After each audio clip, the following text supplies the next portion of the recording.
नमस्कार दोस्तों, स्वागत है आपका हमारा चैनल में। आज हम लोग जानेंगे प्रायद्वीपीय भारत की नदियाँ यानी दक्षिण भारत की नदियाँ। उनमें से दो प्रमुख नदी है नर्मदा और तापी, यानी ताप्ती और नर्मदा नदी के बारे में जानेंगे। तो सबसे पहले अगर आप चैनल को सब्सक्राइब नहीं किए हैं तो चैनल को ज़रूर सब्सक्राइब कर लें। आपको बता दें कि जो नर्मदा नदी है वो पश्चिम की ओर बहती है, यानी प्रायद्वीपीय भारत की पश्चिम की ओर बहने वाली और अरब सागर में गिरने वाली एक प्रमुख नदी है।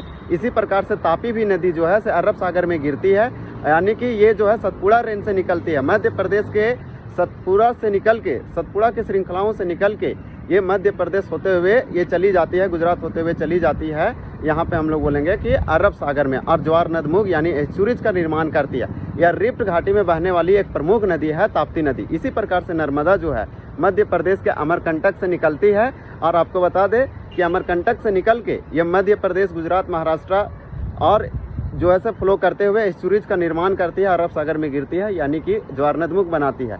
तो ये दक्षिण भारत की दो प्रमुख नदी है जो पश्चिम अरब सागर में गिरती है। इसके बारे में हम लोग और जानेंगे। ये जो नदियां हैं वो विंध्या, सतपुड़ा और अमरकंटक की पहाड़ियों के बीच में फ्लो करते हैं, इसलिए इसे बोला जाता है कि रिफ्ट घाटी में फ्लो करने वाली नदियां हैं, यानी कि ये कहीं ना कहीं फोल्ट घाटी, रिफ्ट, भ्रंश घाटी में बहती है। तो ये दो प्रमुख नदी है। आप बता सकते हैं कि नर्मदा की टोटल लेंथ कितना है। हालांकि ताप्ती का जो लंबाई है बहुत ही कम है, क्योंकि ये पश्चिम की ओर बहती है और प्रायद्वीपीय भारत की नदियाँ हैं। Thank you for watching this video.